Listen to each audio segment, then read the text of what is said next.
Jaloliddin Ahmadaliyevning muxlislari bormi? Bu galgi konsert sizlar uchun bo'ladi. Endi siz deb boshim toshga urib yormayman, sindirsa qandoshimni to'yingizga bormayman. Yoshlar oyligi doirasida 14-iyun soat 19:00 da Kosonsoy tumani Qo'qonboy markaziy stadionida juda ham katta gala konsert bo'lib o'tadi. Videoni oxirigacha ko'rib tursanglar, keladigan san'atkorlarni birin-ketin tanishtiramiz. Jaloliddin Ahmadaliyev. Endi siz deb boshim toshga urib yormayman, sindirsa qandoshimni to'yingizga bormayman. Kosonsoy farzandi Nurzida Isayeva. Yuragim to'ldi mani, bu qalbim oldi mani janona. Musofirlarni ko'nglidan joy olgan Tolibjon To'xtasinov.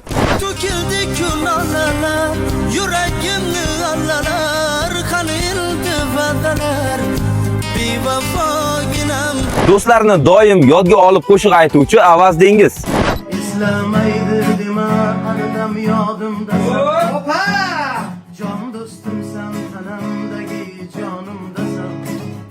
Yana bir Kosonsoyning yosh iste'dodli qizalog'i Madina Sutjonova.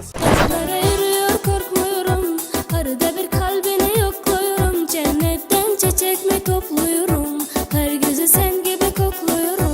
Sanab o'tilgan san'atkorlarning muxlislari bormi? Agar bor bo'lsa, izohlarda yozib qoldiring va bu videoni yaqinlaringizga ham ulashib qo'ying. Bormayman, bo'ldi ko'nglim ish emas, ishsiz ko'ngil pand yemas.